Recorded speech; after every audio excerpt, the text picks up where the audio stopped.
Okay, so very first thing, I recorded half my video, and then my computer crashed. Actually, half the video. I hadn't gotten through my purchase phase, but I talked so good about a great point, and then it crashed, and now I got to start all over again. So it may not be as good as it was before, because I'm going to get straight to the point. So UK made me pay for not having to use bomber on a battleship, not having to use fighters in 7. He was able to come down and he crushed the Germans down here in Africa. So this is bad, right? No question. What I was going at is every move in this game has, its counterpart. And so, the yin and the yang, the give and the take, there's good and there's bad to every move. So he wiped my Germans, but now this infantry and this artillery, UK 2, 3, they're not back in time to India for J3. Neither is this infantry 2, 3. Unless this transport lives, then he can grab them and accelerate them from Egypt to there in one turn. So all that's to say that I want to go ahead and kill this transport. I probably could wait until the next turn, but if I do, he's going to get these two guys to Persia at least, and so they'll get accelerated at the very least. As it stands right now, if I kill this transport this turn, only this tank and then, of course, the planes can make it back to India for a J3 timing. So he's giving up that. He did build 2 fighters and 3 infantry instead of dropping a fleet. I'm normally big on dropping a fleet, UK1, but building 2 fighters on UK1 means he's got 3 fighters that can go 1, 2, 3, 4, 1, 2, 3, and they can all land in Italy, plus these 2, plus that one, that's 6, plus he can build up to 6 fighters, 2 turns of 3, plus Russian fighter, U.S. fighter, so he could have up to 15 fighters there. So all that's to say that he could defend India J3 if he wants to. He could also bring his Russian tanks down here that could come through, possibly some Russian infantry. But give and take. If he sends everything down here, that's weakening the Russia center of the board, which is where Germany's trying to put pressure right now. And so this is one of those things that, even without this UK play down here, my understanding with the G1 tank push, it really kind of makes the Allies player decide, West Russia, Caucasus, or India, which one do we want to give up? Because we got to give one of them up. We can't defend them all. So with our G1 tank build and he's got 3 ground unit out of play. This tank, UK 2, UK 3, I'm going to leave my German guy there, so he can't do that anyways. But in any case, he's not getting back either. So that's where it kind of comes around, is he's going to have to give something up. So we just got to be in position to take advantage of whatever that is. So we want to make sure as many Japan fighters are in range of West Russia, in case he lands here, we want to be able to move into West Russia and throw our J fighters in to secure it. So we're going to let him decide which one we end up taking, but we want to go ahead and get pressure on here. So the fact that he killed C-Zone 61 means the next best pressure we can do is plan on a 3-bomber J2 buy to hit India and try to stack everything and attack India on J3 that way with a 3-bomber buy.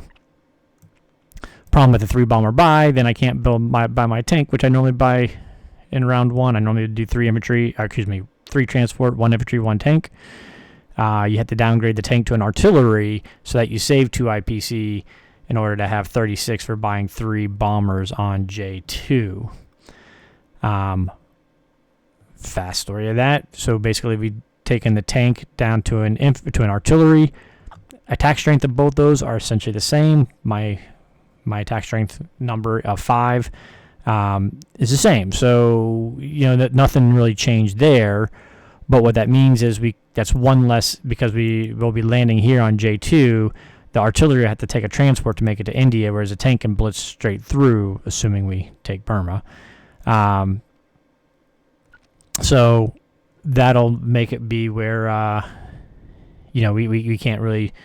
if the artillery has to be taken, that's one less infantry that can come back these 4 guys that are going to go here. One could come back to grab a boat. That's one less that can come back. So basically we're losing 1 infantry that can attack J3 to add a bomber, which, of course, the bomber is better. All in all, though, it increases the J3 chances by like 2.5%. So with the fact that he can defend it, I don't know if I want to play that. I'm still debating in my head. I've changed my buy like 3 different times on, artillery or tank. Save the 2 or not. I like that tank mobility to, J2, J3. We can get pressure up into Moscow fairly quickly with having the 2 tanks. But after, a little bit of time, the tank really doesn't make that much difference other than when we can get tanks up into here that can jump over to Karelia. I kind of like my Japan tanks. But I definitely take away the possibility or the threat of 3-bomber J2 if I do that. Well, while I debate in my brain on that, now we come to Pearl or not. So, we can go. The whole point of Pearl is to take away the carrier, to make a KJF weaker. Also, just to make it harder for maneuvering transports and make them have to buy that US-1 carrier, if you will. But the whole idea is to limit how many boats they have to defend the fleets over here. So normally, if I'm planning on doing Pearl, I need that G1 bomber. I need to have a bomber buy in Germany.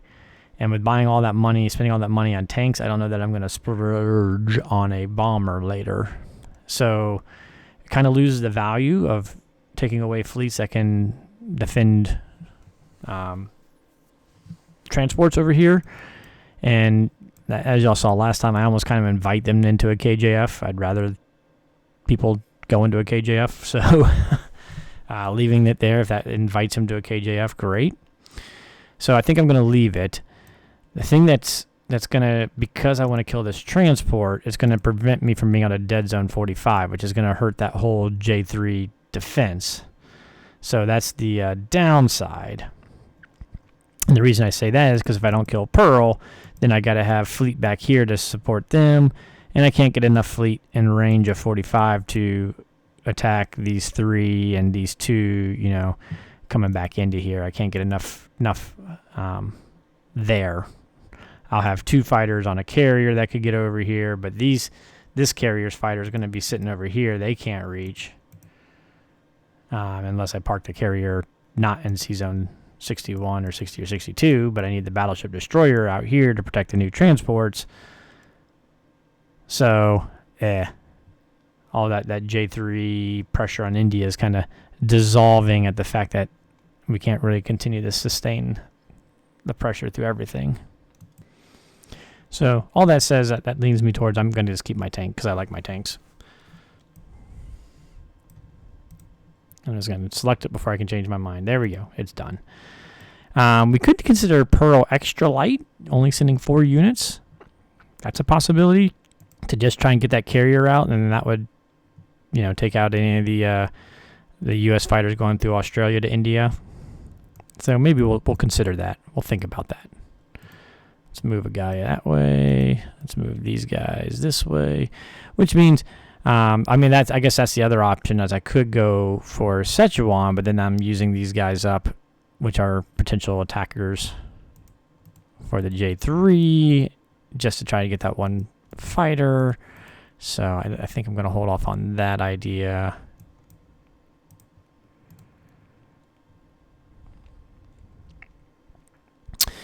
So I got to commit the battleship and carrier and 1 fighter at the very least, because he's got 3 that can attack back, 2 fighters and a bomber. So I think I'm going to think on that. So yeah, we only need the 1. I don't know if I need that extra fighter though anywhere. I could use him for a full Pearl or 5 unit Pearl if I want.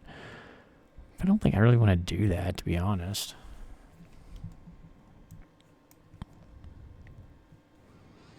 I don't really want to use a carrier in 60 though.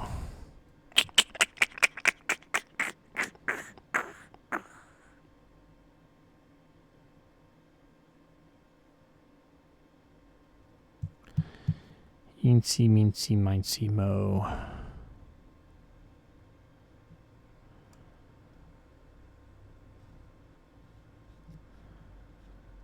Of course, if we do Pearl, we kill the carrier.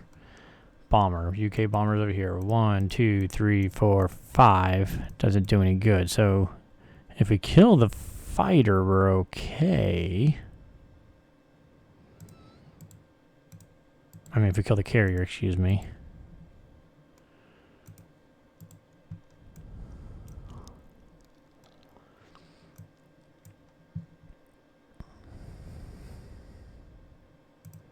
One, 2, 3, land in there, land in there, land in there.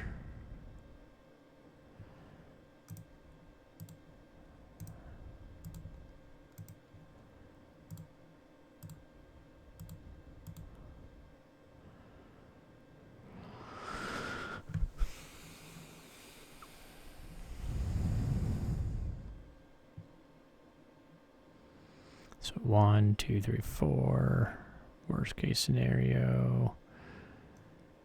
He's going 1, 2, 3. So if worst case scenario, if Pearl doesn't survive, we can always put the carrier here and put 2 fighters on it to protect my incoming transports. Otherwise, if this survives, then I can just move the carrier back, land the fighters all in here. This guy's fighters can all land in 34 where they can reach, and everybody can reach over that way.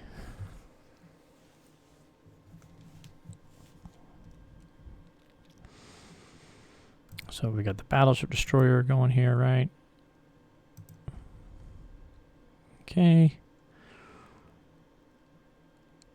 4 there. That's the risky part is the Pearl, but that'll help the J3 as well as let me not have to defend C-Zone 60.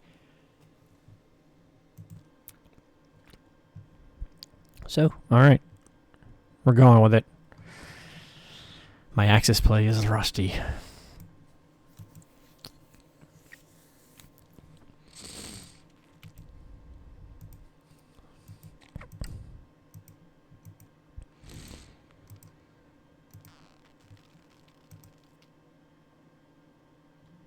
Yeah, at least we're not losing this battleship too.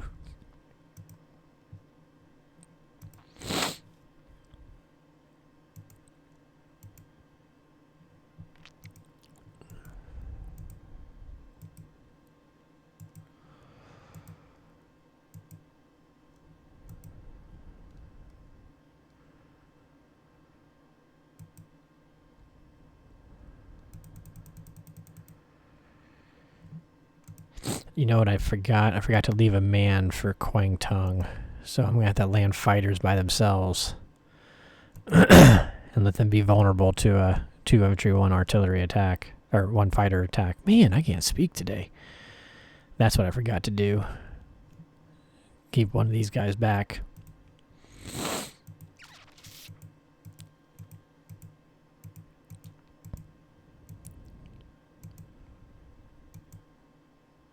Hey, look at that. I don't know that I've seen that. What? What? What happened when I stopped playing at Axis? Japan's supposed to lose at least 2 guys here, if not 3 on this attack. That cursed spot is always, you lose guys there. Alright, here we go. We're looking to get the carrier.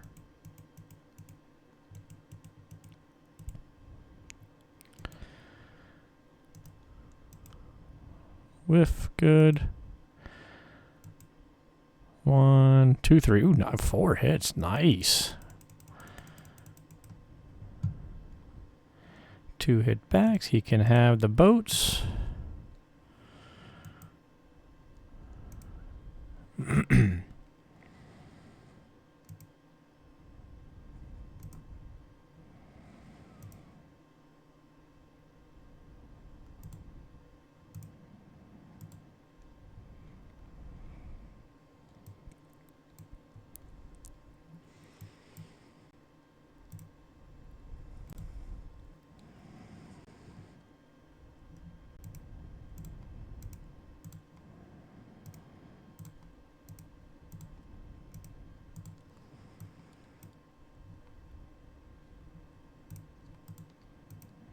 Ooh, 3. Do I want 3 there? Maybe I do want that fighter over here. I think I feel more comfortable with 4 fighters since I got a naked stack sitting there. You. And let it be Battleship Carrier Fighter versus his 3. I'm okay with that. I think I'm better off with 4 fighters there versus his 2 and 1. Silly me, silly me. I need that 1 infantry down there. But I'm sticking it there because that keeps me with 5 fighters in range of West Russia, as well as Ukraine and Caucasus. So.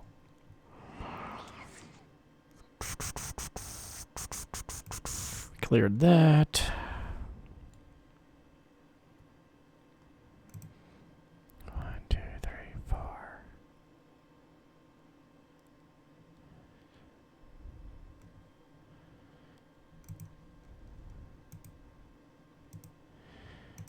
Do we want to do that? Just in case he was to try and take a shot at my fighter and bomber with his battleship.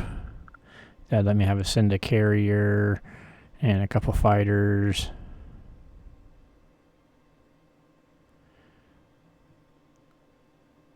I mean, he can't hit it with anything, and carrier's really not doing anything relevant otherwise, right?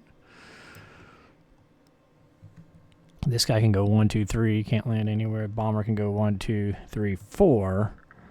But he's got nowhere to land unless they were to kill all 4 of my fighters, which if they do that, then God bless it, the game's over anyways. So I think I might leave the carrier back just a little bit. No real advantage to pushing him up here. Might as well have him hang back just a notch.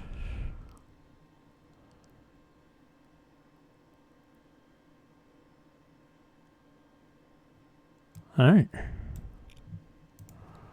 We're going with it. Whatever. I'm sure I goofed something up. It's inevitable. 1, 2, 3, 4, 5. Okay. Yeah, we're safe. Oh yeah, I definitely need to play more Axis. There we go.